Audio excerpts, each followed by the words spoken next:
ഞങ്ങളും ക്രൂശിക്കപ്പെട്ട ക്രിസ്തുവിനെ പ്രസംഗിക്കുന്നു. ദൈവ തിരുനാമത്തിന് മഹത്വം ഉണ്ടാകട്ടെ. ലൂക്കോസിൻ്റെ സുവിശേഷം 5-ാം അധ്യായം 3-ാം വാക്യം. ആ പടകുകളിൽ സീമോനുള്ളതായ ഒന്നിൽ അവൻ കയറി കരയിൽ നിന്ന് അല്പം നീക്കണം എന്ന് അവനോട് അപേക്ഷിച്ചു. പടകിൽ യേശു കയറി കരയിൽ നിന്ന് അല്പം നീക്കണം എന്ന് യേശു സീമോനോട് അപേക്ഷിച്ചു. സീമോൻ പടകിലിരിക്കുകയായിരുന്നു. സീമോൻ നിരാശനായിരിക്കുകയായിരുന്നു. പാവപ്പെട്ട മുക്കുവ തൊഴിലാളി വലഞ്ഞ് വിഷമിച്ചിരിക്കുകയായിരുന്നു. കാരണം അന്നൊന്നും കിട്ടിയില്ല. കഫർന്നഹൂമിലെ ആ വീട്ടിലേക്ക്, സ്വന്തം വീട്ടിലേക്ക്, ആ കൊച്ചു കുടിലേക്ക് എന്ത് പറഞ്ഞ് ചെല്ലും? പാവം ഭാര്യയുണ്ട്, ഭാര്യയുടെ അമ്മയുണ്ട്. ആ വീട്ടിൽ അവിടെ വെള്ളം അടുപ്പത്ത് തിളച്ചുകൊണ്ട് കിടക്കുകയായിരിക്കും. അരി കൊണ്ടുവന്നിടാൻ അന്ന് അരി വാങ്ങാൻ ഒന്നും കിട്ടുന്നില്ല. ഒരു പൊടിമീൻ പോലും കിട്ടിയില്ല. മനസ്സ് ഉഷ്ണിച്ചിരിക്കുകയാണ്. തീർത്തും തളർന്നു. ഇന്ന് കുടുംബത്തിൽ പട്ടിണിയാണ്.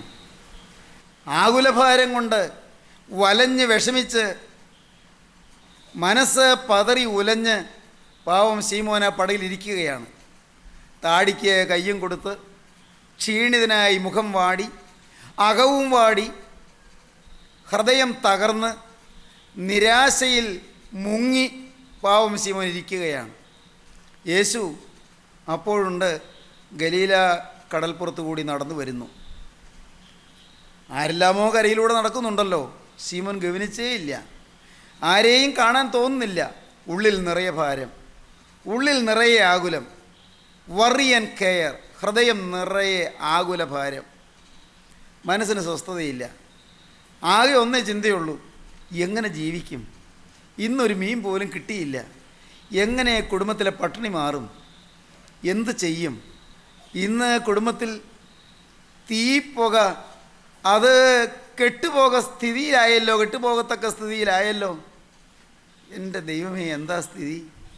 അനേകർ ഈ വാക്കുകളെ കേൾക്കുമ്പോൾ നാളെയോർത്ത് ആകുലപ്പെട്ടിരിക്കുന്നുണ്ട്.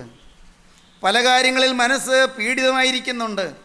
പല കാര്യങ്ങളിൽ മനസ്സ് ആകുലപ്പെട്ടിരിക്കുന്നുണ്ട്, ആവലാതി കൊണ്ടിരിക്കുന്നുണ്ട്, നിരാശപ്പെട്ടിരിക്കുന്നുണ്ട്, മുഖം വാടിയിരിക്കുന്നുണ്ട്, അകം ഉലഞ്ഞിരിക്കുന്നുണ്ട്, ഹൃദയം തകർന്നിരിക്കുന്നുണ്ട്. അപ്പോൾ യേശു ആ വെള്ളത്തിലേക്ക് പയ്യെ ഇറങ്ങി പയ്യെ നടന്നു. ശിമോൻ അറിഞ്ഞേയില്ല. യേശു പടകിൽ അങ്ങോട്ട് കയറി. ശിമോൻ വിളിച്ചില്ല, യേശുവാണെന്ന് അറിഞ്ഞില്ല, ആരാണീ വരുന്നതെന്ന് അറിഞ്ഞില്ല. ഏതാനും നാൾ മുമ്പ് അന്ത്രയോസ് കൂട്ടിക്കൊണ്ടുപോയി യേശുവിന് മുമ്പിൽ കൊണ്ടുപോയി നിർത്തിയത് ഓർമ്മയുണ്ട്. പക്ഷേ അതൊക്കെ എന്നേ കഴിഞ്ഞു, എന്നേ മറന്നു. ആദ്യമായി യേശുവിനെ കണ്ട സമയം അത് ശിമോൻ ഓർമ്മയില്ലാഞ്ഞിട്ടല്ല, പക്ഷേ ജീവിതത്തിൻ്റെ പ്രാരബ്ധങ്ങളിൽ, ജീവിതത്തിൻ്റെ കഷ്ടപ്പാടുകളിൽ അതെല്ലാം മറന്നേ പോയി. അല്ലേ പ്രിയപ്പെട്ടവരെ? അല്ലേ നിങ്ങളിൽ ചിലർ ജീവിതത്തിൽ യേശുവിനെ കണ്ടുമുട്ടിയവരുണ്ട്, ദൈവത്തിൻ്റെ വചനം കേട്ടവരുണ്ട്, ചില തീരുമാനങ്ങൾ എടുത്തവരുണ്ട്. പക്ഷേ എല്ലാം മറവിയുടെ മാറാക്കയങ്ങളിൽ താണുപോയില്ലേ? ഇല്ലേ? നിങ്ങളിൽ പലരും അന്നെടുത്ത തീരുമാനങ്ങൾ മറന്നുപോയി, അന്നെടുത്ത സമർപ്പണങ്ങൾ മറന്നുപോയി, ക്രിസ്തു നിങ്ങളോട് പറഞ്ഞ വാക്കുകൾ മറന്നുപോയി. നീ ശീമോനാകുന്നു, നീ പത്രോസ് ആകുമെന്ന് പറഞ്ഞ ആ വാക്യത്തിൻ്റെ പൊരുളൊന്നും ചിന്തിക്കുന്നേയില്ല. കുടുംബ പ്രാരബ്ധങ്ങളും ക്ലേശങ്ങളും പ്രശ്നങ്ങളും പ്രതിസന്ധികളും ദുരിതങ്ങളും ക്ഷാമവും പട്ടിണിയും പാടും കേടും എല്ലാമായി വലയുകയാണ്. ശീമോന് ഇപ്പോൾ യേശുവിനെക്കുറിച്ചുള്ള ഓർമ്മ പോലും പോയതുപോലെ പടക് ഒന്ന് നല്ലപോലെ ആടി. ശിമോൻ പെട്ടെന്ന് ഞെട്ടിത്തരിച്ച് നോക്കി. ഇതാ ഒരാൾ കയറി നിൽക്കുന്നു പടകിൽ. ശീമോൻ്റെ മുഖത്തേക്ക് തന്നെ നോക്കി നിൽക്കുകയാണ്. ശീമോനെ പെട്ടെന്ന് ഓർമ്മ വന്നു, അന്ന് എൻ്റെ സഹോദരൻ അന്ത്രയോസ് വിളിച്ചുകൊണ്ട് പോയി എന്നെ കാണിച്ച് എന്നെ കൊണ്ടുപോയി നിർത്തി ആ യേശുവാണല്ലോ ഈ നിൽക്കുന്നത്. അന്ന് എന്നോട് സംസാരിച്ചപ്പോൾ ഉള്ളിലൊരു വലിയ സമാധാനം കിട്ടിയതാണല്ലോ. കൂടുതലൊന്നും പറഞ്ഞില്ല. നീ ശീമോനാകുന്നു, നീ പത്രോസ് ആകുമെന്നല്ലേ പറഞ്ഞുള്ളൂ. പക്ഷേ അന്ന് ഏതോ ഒരു സ്വസ്ഥത, ഒരു സുഖം, അന്ന് ആ വാക്കുകൾ ആ നാവിലൂടെ വന്ന ഉടനെ എൻ്റെ ഉള്ളത്തിലേക്ക് ഏതോ ഒരു കുളിർമ പകർന്നത് ശീമോൻ ഓർത്തു. ശീമോൻ അമ്പരപ്പോടെ യേശുവിൻ്റെ തിരുമുഖത്തേക്ക് നോക്കി. യേശു പറഞ്ഞു, ഒരു ഉപകാരം ചെയ്യാമോ? ഈ പടക് കരയിൽ നൽപ്പം നീക്കാമോ? ആ പടകുകളിൽ ശീമോനുള്ളതായ ഒന്നിൽ അവൻ കയറി കരയിൽ നിന്ന് അല്പം നീക്കണം എന്ന് അവനോട് അപേക്ഷിച്ചു. പ്രിയപ്പെട്ടവരെ, മനുഷ്യൻ ദൈവത്തോട് അപേക്ഷിക്കുകയല്ല, ദൈവം മനുഷ്യനോട് അപേക്ഷിക്കുകയാണ്. അതാണ് ക്രിസ്തീയ ജീവിതത്തിൻ്റെ മഹത്വം. ഞാൻ ദൈവത്തെ അന്വേഷിച്ചില്ല, എൻ്റെ ദൈവം എന്നെ അന്വേഷിച്ച് നടന്നു. ഞാൻ ദൈവസന്നിധിയിൽ പ്രാർത്ഥിച്ചില്ല, ദൈവം എൻ്റെ പിന്നാലെ നടന്ന് മുട്ടിക്കൊണ്ടിരുന്നു. സത്യം സ്നേഹിതരെ, നിങ്ങളുടെ ജീവിതത്തിൽ അതുതന്നെ. ഏതെല്ലാം വഴികളിലൂടെയൊക്കെ നടന്നതാണ്, ഏതെല്ലാം ദുരിതങ്ങളിൽപ്പെട്ട് വീണതാണ്, എവിടെയെല്ലാം ചെന്ന് മുട്ടിയതാണ്, ഏതെല്ലാം ഗുലുമാലുകളിൽ ചെന്ന് ചാടിയതാണ്, ഏതെല്ലാം കുരുക്കുകളിൽ ചെന്ന് കെട്ടപ്പെട്ടതാണ്. ഉടയമ്പുരാൻ വന്ന്, മകനെ നിന്നെ തൊട്ടത് കൊണ്ടാണ് നീ ഇന്ന് ജീവിക്കുന്നത്, മകളെ സ്വർഗത്തിലെ ദൈവം നിന്നെ വന്ന് സന്ധിച്ചത് കൊണ്ടാണ്, നിന്നെ സന്ദർശിച്ചത് കൊണ്ടാണ് നീ ഇന്ന് ജീവിക്കുന്നത്. ദൈവത്തിൻ്റെ അളവറ്റ സ്നേഹം നിന്നെ കണ്ടു, ദൈവം നിന്നെ തേടി വന്നു. പാട്ടുകാരൻ പാടി, തേടിയതല്ല ഞാൻ നിന്നെ, ക്രൂസിൻ സ്നേഹം തേടി ഈ പാപിയാം എന്നെ. ഞാൻ നിന്നെ തേടിയതല്ല, നീ എന്നെ തേടി വന്നതാണ്. കർത്താവായ യേശു ക്രിസ്തു പിൽക്കാലത്ത് പറയുകയുണ്ടായി. യോഹന്നാന്റെ സുവിശേഷം 15-ാം അധ്യായത്തിൽ യേശു ക്രിസ്തു പറഞ്ഞു, ഇങ്ങനെയാണ് പറഞ്ഞത്, ഈ ജനത്തെ തിരഞ്ഞെടുത്തതിനെക്കുറിച്ച് കർത്താവ് പറഞ്ഞത്, നിങ്ങൾ എന്നെ തിരഞ്ഞെടുത്തു എന്നല്ല, ഞാൻ നിങ്ങളെ തിരഞ്ഞെടുത്തു, നിങ്ങൾ പോയി ഫലം കായ്ക്കേണ്ടതിനും നിങ്ങളുടെ ഫലം നിലനിൽക്കേണ്ടതിനും നിങ്ങളെ ആക്കി വെച്ചുമിരിക്കുന്നു. യോഹന്നാന്റെ സുവിശേഷം 15-ാം അധ്യായം 16-ാം വാക്യം, നിങ്ങൾ എന്നെ തിരഞ്ഞെടുത്തു എന്നല്ല, ഞാൻ നിങ്ങളെ തിരഞ്ഞെടുത്തു, നിങ്ങൾ പോയി ഫലം കായ്ക്കേണ്ടതിനും നിങ്ങളുടെ ഫലം നിലനിൽക്കേണ്ടതിനും നിങ്ങളെ ആക്കി വെച്ചുമിരിക്കുന്നു, നിങ്ങളെ നിയോഗിച്ചിരിക്കുന്നു, നിങ്ങളെ നിയമിച്ചിരിക്കുന്നു. നിങ്ങൾ എന്നെ തിരഞ്ഞെടുത്തതല്ല. ശീമോൻ വിളിച്ചിട്ടല്ല യേശു വന്ന് കയറിയത്. യേശു ശീമോനെ സ്നേഹിച്ച് ശീമോനെ അനുഗ്രഹിപ്പാൻ തീരുമാനിച്ച് ഭാവികാല സാധ്യതകൾ മുൻകണ്ട് ശീമോൻ ചഞ്ചലഹൃദയനാണെങ്കിലും അവനെ പാറ പോലെ ഉറപ്പുള്ളവനാക്കാമെന്നുള്ള ഒരു വിശ്വാസത്തോടെ യേശു വന്ന് ശീമോൻ്റെ പടകിൽ കയറി, ശീമോനെ അനുഗ്രഹിപ്പാനായി ആ പടകിൽ കയറി. എൻ്റെ സ്നേഹിതരെ, നിങ്ങളോട് പറയട്ടെ, ഇന്ന് ഈ സമയത്ത് യേശു നിങ്ങളുടെ അരികിലേക്ക് വരികയാണ്. നിങ്ങൾ ഒന്ന് വിനയപൂർവ്വം ഇരുന്നാൽ മതി. നിങ്ങൾ എളിമയോടെ യേശുവിൻ്റെ വാക്ക് പറഞ്ഞാൽ മതി. നാഥ, ഞാൻ നിന്നെ അന്വേഷിച്ചില്ല, ഞാൻ എൻ്റെ പാപം വിട്ട് തിരിഞ്ഞില്ല, ഞാൻ നിന്നോടൊരു വാക്ക് പറഞ്ഞില്ല, ഞാൻ തിരുമുൻപിൽ ഒരു സമർപ്പണം എടുത്തില്ല, എന്നിട്ടും നീ എന്നെ തേടി വന്നല്ലോ. എൻ്റെ ഹീനാവസ്ഥയിൽ നിനക്ക് എന്നോട് ദയ തോന്നിയല്ലോ, എൻ്റെ അരിഷ്ടാവസ്ഥയിൽ നിനക്ക് എന്നോട് കരുണ തോന്നിയല്ലോ, എന്നെ നീ ഓമനപ്പേർ ചൊല്ലി വിളിച്ചല്ലോ. ദൈവജനമേ, നിങ്ങൾ കേൾക്കൂ. യെശയ്യാ പ്രവാചകൻ്റെ പുസ്തകത്തിൽ ദൈവം അരുളി ചെയ്യുകയാണ്, പുഴുവായ യാക്കോബേ, ഭയപ്പെടേണ്ട. ഇസ്രായേൽ പരിശയെ ഭ്രമിച്ചു നോക്കേണ്ട. നീ എന്നെ അറിയാതിരിക്കെ ഞാൻ നിൻ്റെ അരമുറുക്കിയിരിക്കുന്നു. നീ എന്നെ അറിയാതിരിക്കെ ഞാൻ നിന്നെ ഓമനപ്പേർ വിളിച്ചിരിക്കുന്നു. ദൈവവൈതലേ, നീ ദൈവത്തെ അറിഞ്ഞില്ല, ദൈവം നിൻ്റെ അരമുറുക്കി. ദൈവവൈതലേ, നീ ദൈവത്തെ അറിഞ്ഞില്ല, ദൈവം നിന്നെ ഓമനപ്പേർ ചൊല്ലി വിളിച്ചു. ഇന്നിതാ സ്നേഹം നിൻ്റെ അരികിലേക്ക് വരികയാണ്. മകനെ, ആ സ്നേഹം നിൻ്റെ ഹൃദയ കവാടത്തിൽ ഒന്ന് മുട്ടുകയാണ്. മകനെ, നിൻ്റെ ഹൃദയം എനിക്ക് തരിക, എൻ്റെ മകളെ, നിൻ്റെ ജീവിതം എനിക്ക് തരിക എന്ന് പറഞ്ഞുകൊണ്ട് ആ സ്നേഹനിധിയായ ക്രിസ്തു, ഗോകുൽത്തായിലെ നിത്യോഷ്മളമായ സ്നേഹം ഇന്ന് നിങ്ങളുടെ ഹൃദയത്തിൻ്റെ വാതിക്കൽ ഒന്ന് മുട്ടിക്കൊണ്ട് നിൽക്കുകയാണ്. ഹൃദയം തുറന്നു കൊടുക്കൂ, പടക് വിട്ടുകൊടുക്കൂ. ശീമോൻ്റെ പടകിൽ യേശു കയറി കരയിൽ നിന്ന് അല്പം നീക്കണം എന്ന് അവനോട് അപേക്ഷിച്ചു. പ്രിയപ്പെട്ടവരെ, കരയിൽ നിന്ന് അല്പം നീക്കണം. ഈ കരയോട് പലരും ബന്ധപ്പെട്ട് കിടക്കുകയാണ്. സത്യമാണ്, ലോകത്തോട് കെട്ടപ്പെട്ട് കിടക്കുകയാണ്, ലോകത്തോട് ബന്ധിക്കപ്പെട്ട് കിടക്കുകയാണ്. ഞാൻ ഇങ്ങനെ ചിന്തിക്കും, എൻ്റെ ദൈവമേ, പലരും മദ്യപന്മാരൊന്നുമല്ല, പലരും വേശ്യാവൃത്തി ചെയ്യുന്നില്ല, പലരും കളവോ മോഷണമോ കവർച്ചയോ ഒന്നും ചെയ്യുന്നില്ല, പലരും കൊലപാതകം ചെയ്യുന്നില്ല. ഒരുവിധം യോഗ്യമായി, ജെൻറ്റിൽമാൻലി, ഒരുവിധം മാന്യമായി, ഒരുവിധം സമാധാനവും ശാന്തതയുള്ള ജീവിതമൊക്കെ നയിക്കുന്നു പലരും. പ്രാർത്ഥനയുണ്ട്, നമസ്കാരമുണ്ട്, ദൈവ വിശ്വാസമുണ്ട്, ആരാധനയുണ്ട്, പള്ളിയുണ്ട്, നമസ്കാരമുണ്ട്, അതേ ജീവിതത്തിൽ ചില ചിട്ടകളൊക്കെ ഉണ്ട്. പിന്നെ എന്താണ് യേശുക്രിസ്തു വസിക്കാത്തത്, ഹൃദയത്തിലൊന്ന് വാഴാത്തത്? ചിന്തിക്കേണ്ടതാണ് പ്രിയരെ. ലോകസ്നേഹം ദൈവത്തോട് ശത്രുത്വമാകുന്നു. ലോകത്തോടിപ്പോഴുള്ള പറ്റുമാനം ലോകത്തോട് ബന്ധിക്കപ്പെട്ട് കിടക്കുന്നു. നാം ഈ ലോകത്തിലാണ് ജീവിക്കുന്നത്. സാധു സുന്ദർ സിംഗ് ഒരു ഉദാഹരണം പറയുകയുണ്ടായി. സാധു സുന്ദർ സിംഗിൻ്റെ പ്രസംഗങ്ങൾ വായിച്ചാൽ അനേക ഉദാഹരണങ്ങൾ കിട്ടും. സുന്ദർ സിംഗ് പറഞ്ഞൊരു ഉദാഹരണം കേൾക്കണമോ? വള്ളം അത് വെള്ളത്തിലൂടെ യാത്ര ചെയ്യാനുള്ളതാണ്. പെരുവെള്ളം മെത്തി മേതാളിച്ച് കിടക്കുമ്പോൾ വള്ളത്തിൽ കയറി ഇക്കരെ നിന്ന് അക്കരയിലേക്ക് പോകാം. അതിന് വള്ളം കൂടിയേ തീരൂ. എന്നാൽ ആ വള്ളത്തിനുള്ളിൽ വെള്ളം കയറരുത്. വള്ളം യാത്ര ചെയ്യാൻ വെള്ളം വേണം, പക്ഷേ വള്ളത്തിനുള്ളിൽ വെള്ളം കയറരുത്. നിങ്ങൾക്ക് മനസ്സിലായോ പ്രിയരെ? ഈ ലോകത്താണ് നാം ജീവിക്കുന്നത്. ഇവിടെ ജീവിക്കാൻ ഭക്ഷണം വേണം, ഇവിടെ ജീവിക്കാൻ പൈസ വേണം. ഇവിടെ ഭക്ഷണത്തിനും പൈസയ്ക്കും നാം ജോലി ചെയ്യണം. അപ്പോൾ ജോലി ചെയ്യണമെങ്കിൽ അതിനുള്ള വിദ്യാഭ്യാസം വേണം.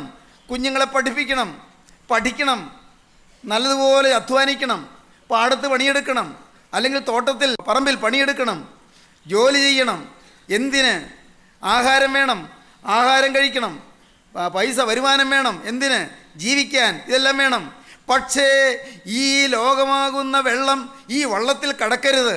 വള്ളം മുങ്ങിപ്പോകും, യാത്ര മുടങ്ങിപ്പോകും. ഇന്ന് അനേകര് ഈ ലോകം അവരുടെ ജീവിതത്തിൽ കടന്നിട്ട് വള്ളം അത് വെള്ളത്തിൽ മുങ്ങിപ്പോയിരിക്കുകയാണ്. ലോകസ്നേഹം ദൈവത്തോട് ശത്രുത്വമാകുന്നു.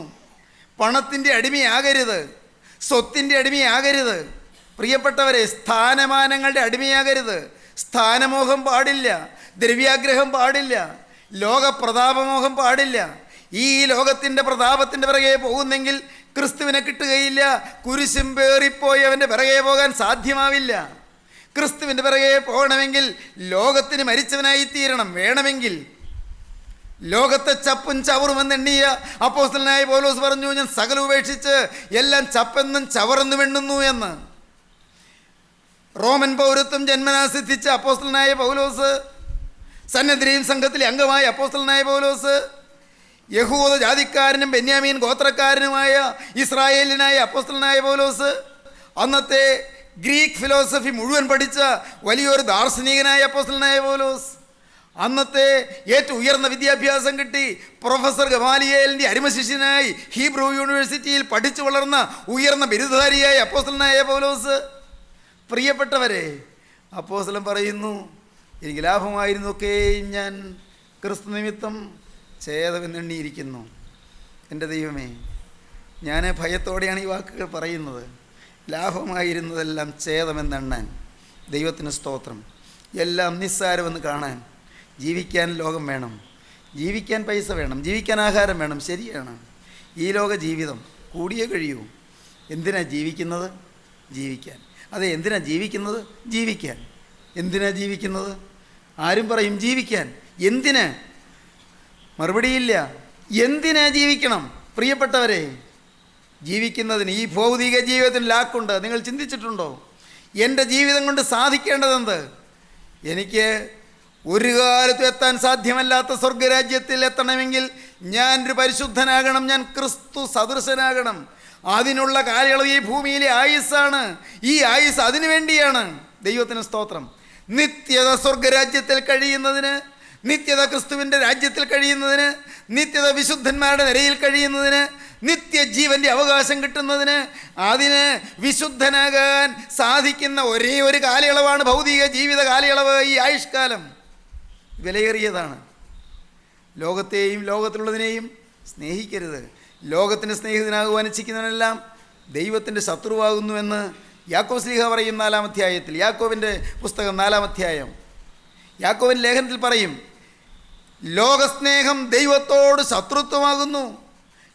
ലോകത്തിന് സ്നേഹിതനാകുവാൻ ഇച്ഛിക്കുന്നവനെല്ലാം ദൈവത്തിൻ്റെ ശത്രുവാകുന്നു. അപ്പോസ്തലനായ യോഹന്നാൻ പറയും, എന്തു പറയും? ലോകവും അതിൻ്റെ മോഹവും ഒഴിഞ്ഞു പോകുന്നു, ദൈവേഷ്ടം ചെയ്യുന്നവനോ എന്നേക്കും ഇരിക്കുന്നു. ആകയാൽ ലോകത്തെയും ലോകത്തിലുള്ളതിനെയും സ്നേഹിക്കരുത്. ദൈവത്തിന് സ്തോത്രം. അപ്പോസ്തലനായ യോഹന്നാൻ എഴുതിയ 1-ാമത്തെ ലേഖനം 2-ാം അധ്യായത്തിലാണ് പറയുന്നത്, ലോകത്തെയും ലോകത്തിലുള്ളതിനെയും സ്നേഹിക്കരുത്. ദൈവത്തിന് സ്തോത്രം. നമ്മുടെ വാഴ്ത്തപ്പെട്ട കർത്താവ് ഒടുവിലത്തെ പ്രസംഗത്തിൽ യോഹന്നാൻ സുവിശേഷം 15-ാം അധ്യായത്തിൽ പറയും, നിങ്ങൾ ലോകക്കാരായിരുന്നുവെങ്കിൽ ലോകം തനിക്ക് സ്വന്തമായതിനെ സ്നേഹിക്കുമായിരുന്നു.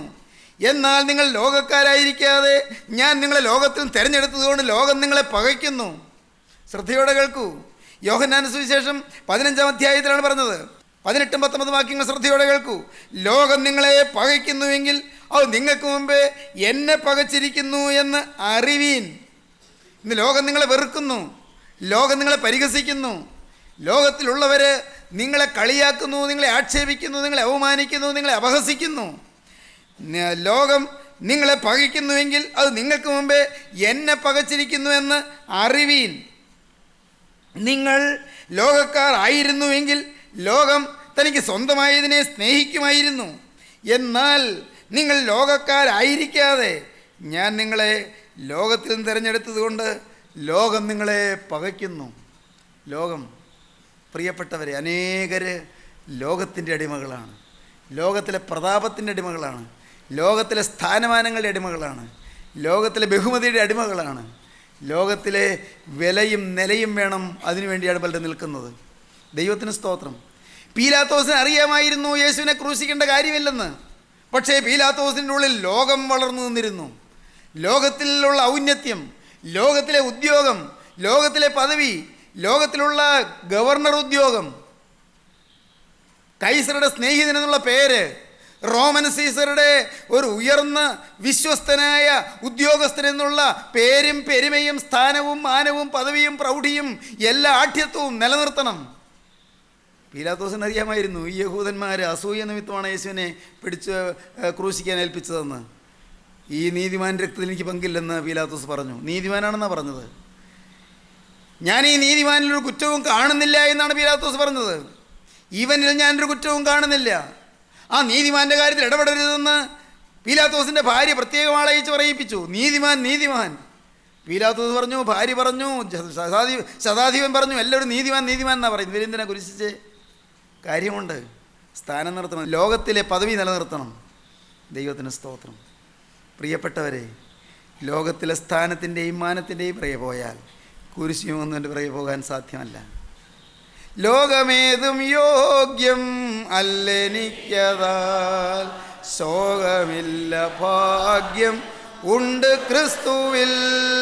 ലോകമേതും യോഗ്യം അല്ലെനിക്കതാൽ ശോകമില്ല ഭാഗ്യം ഉണ്ട് ക്രിസ്തുവിൽ. നാഥനു മുൾമുടി നൽകിയ ലോകമേ, നീ തരും പേരെനിക്കെന്തിനാ.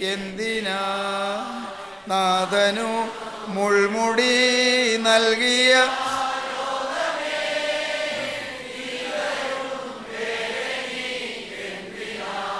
എൻ്റെ പ്രിയപ്പെട്ട സഹോദരന്മാരെ, എൻ്റെ ഏറ്റവും പ്രിയപ്പെട്ട സഹോദരിമാരെ, ഞാൻ ഇപ്പോൾ നിങ്ങളോടൊന്ന് പറഞ്ഞുകൊള്ളട്ടെ. നിങ്ങൾക്ക് ക്രിസ്തീയ ജീവിതം മുന്നോട്ട് നയിക്കണമെങ്കിൽ ഈ ലോകത്തിന് നിങ്ങൾ മരിച്ചവരായി തീരണം. അപ്പോസ്തലനായ പൗലോസ് പറഞ്ഞു, എനിക്കോ നമ്മുടെ കർത്താവായ യേശു ക്രിസ്തുവിൻ്റെ കുരിശിലല്ലാതെ പ്രശംസിപ്പാൻ ഇടവരരുത്.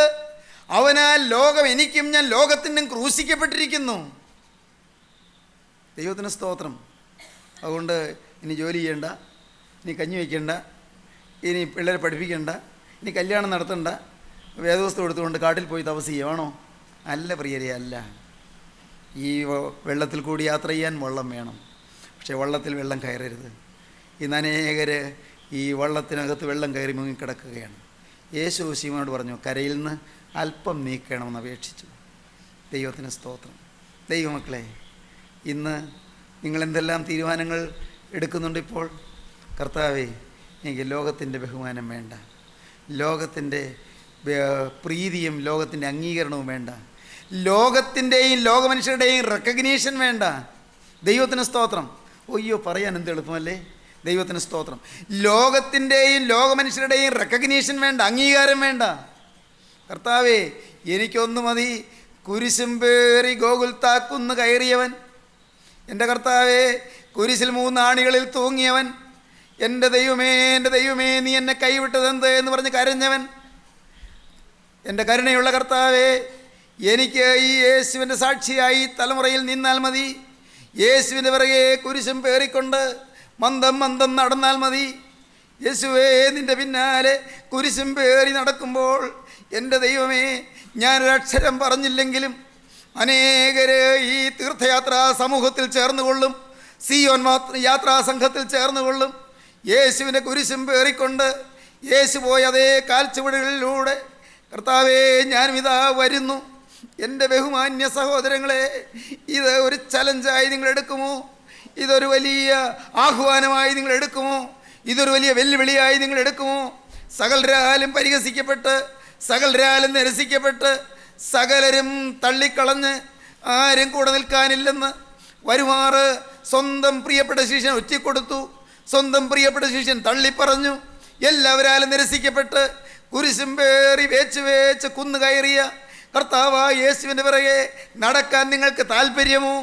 അതൊരു പദവിയെന്ന് നിങ്ങൾക്ക് തോന്നുന്നുണ്ടോ? അതൊരു മഹാഭാഗ്യമെന്ന് നിങ്ങൾക്ക് തോന്നുന്നുണ്ടോ?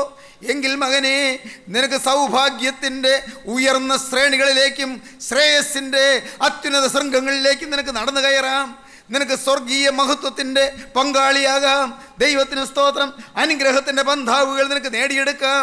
അനുഗ്രഹത്തിൻ്റെ വാതായനങ്ങൾ നിനക്ക് വേണ്ടി തുറന്നു കിട്ടും. സ്വർഗം നിന്നെ എതിരേൽക്കും. സ്വർഗം നിന്നെ മാനിക്കും. സ്വർഗത്തിലെ നിത്യനായ ദൈവം അരിമകുമാരനായി നിന്നെ കാണും. ദൈവത്തിന് സ്തോത്രം. നിന്നെ തൻ്റെ തിരുമാറിലോട് ചേർക്കും. ആണിപ്പാടുള്ള തിരുവിലാവിലേക്ക് യേശു നിന്നെ അണച്ചു നിർത്തും. യേശുവിൻ്റെ കരം നിന്നെ തലോടിക്കൊണ്ടിരിക്കും. നിന്റെ ഹൃദയം തേങ്ങുമ്പോൾ അവൻ്റെ കരം നിന്നെ തലോടുകയും നിന്നെ താലോലിക്കുകയും ചെയ്തുകൊണ്ടിരിക്കും. നിന്റെ കണ്ണ് നിറയുമ്പോൾ യേശുവിൻ്റെ കരം വന്ന് നിന്റെ കണ്ണുനീര് തുടച്ചു തരും. മകനേ, യേശു നല്ലവനല്ലയോ? ദൈവത്തിലെ യേശു നിനക്ക് നല്ലവനല്ലയോ? നിന്റെ കഴിഞ്ഞകാല പാപങ്ങളൊക്കെയും കഴുകാൻ, കഴിഞ്ഞകാല ജീവിതത്തിലെ തിന്മകളൊക്കെയും മായിച്ചില്ലായ്മ ചെയ്യാൻ യേശുവിൻ്റെ തിരുരക്തത്തിൻ്റെ ഒരു തുള്ളി മതി മകനെ. വിശ്വസിക്കൂ ദൈവത്തിലെ, ഒരു തുള്ളി രക്തം, ആ ഒരു തുള്ളി രക്തത്താൽ നിന്നെ മുഴുവനായി കഴുകി നിന്റെ കഴിഞ്ഞകാല ജീവിതം മാറ്റി ഒരു പുതിയ ജീവിതം നിനക്ക് തരാമെന്ന് പറഞ്ഞുകൊണ്ട് ഇപ്പോഴിതാ യേശു നിന്റെ അരികത്ത് വന്നിരിക്കുകയാണ്. നിന്റെ സമീപത്തോടെ നടക്കുകയാണ്. കരയിൽ നിന്ന് തല്ലി നീക്കുവാൻ നീ തയ്യാറാകൂ. കർത്താവേ, എനിക്ക് മറ്റൊന്നും വേണ്ട, എനിക്ക് എൻ്റെ യേശു മതി. യേശു എൻ്റെ ജീവിത പടകിലേക്ക് വന്നാൽ മതി. യേശുവിനോട് ചേർന്ന് നടന്നാൽ മതി. യേശുവിന് വേണ്ടി തലമുറയിൽ എഴുന്നേറ്റാൽ മതി. യേശുവിൻ്റെ സാക്ഷിയായി ജീവിച്ചാൽ മതി. യേശുവിൻ്റെ വിശുദ്ധനായി വളർന്നാൽ മതി. യേശുവിൻ്റെ വരവിന് വേണ്ടി നോക്കി പറഞ്ഞിരുന്നാൽ മതി. പ്രാർത്ഥിപ്പീൻ ദൈവജനമേ, നമുക്ക് പ്രാർത്ഥിക്കാം. അൻപുള്ള പിതാവേ, വാഴ്ത്തപ്പെട്ട കർത്താവേ, സ്നേഹനിധിയായ ജീവനുള്ള ദൈവമേ, ഈ അത്ഭുത നിമിഷങ്ങൾക്കായി നന്ദിയോടെ സ്തോത്രം. കർത്താവേ, നിന്റെ ഈ പ്രിയ മക്കളെ തലോടണമേ കർത്താവേ. നിന്റെ മക്കളോട് മനസ്സിലയണമേ കർത്താവേ. ശാന്തിയില്ലാതെ അഴലുന്നവരുണ്ടല്ലോ കർത്താവേ, മനസ്സ് ഉരുകിയിരിക്കുന്നവരുണ്ടല്ലോ കർത്താവേ, ഉള്ളം പുകഞ്ഞിരിക്കുന്നവരുണ്ടല്ലോ കർത്താവേ, ഹൃദയം നീറിപ്പടർന്നിരിക്കുന്നവരുണ്ടല്ലോ കർത്താവേ, കുടുംബ ശാന്തിയില്ലാതെ വലയുന്നവരുണ്ടല്ലോ കർത്താവേ, നാളെയോർ തേങ്ങലടിക്കുന്നവരുണ്ടല്ലോ പിതാവേ. എല്ലാവരെയും തലോടണമേ. ആണിപ്പാടുള്ള കരം ഓരോരുത്തരുടെയും ശിരസിൽ വെക്കണമേ.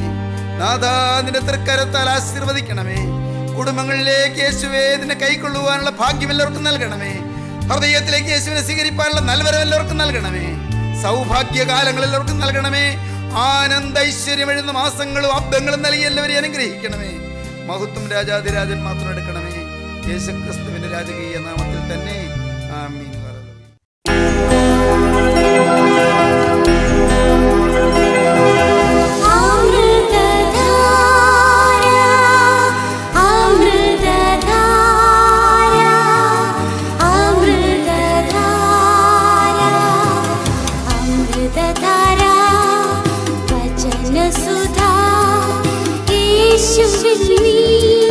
വിശ്വസിക്കൂ.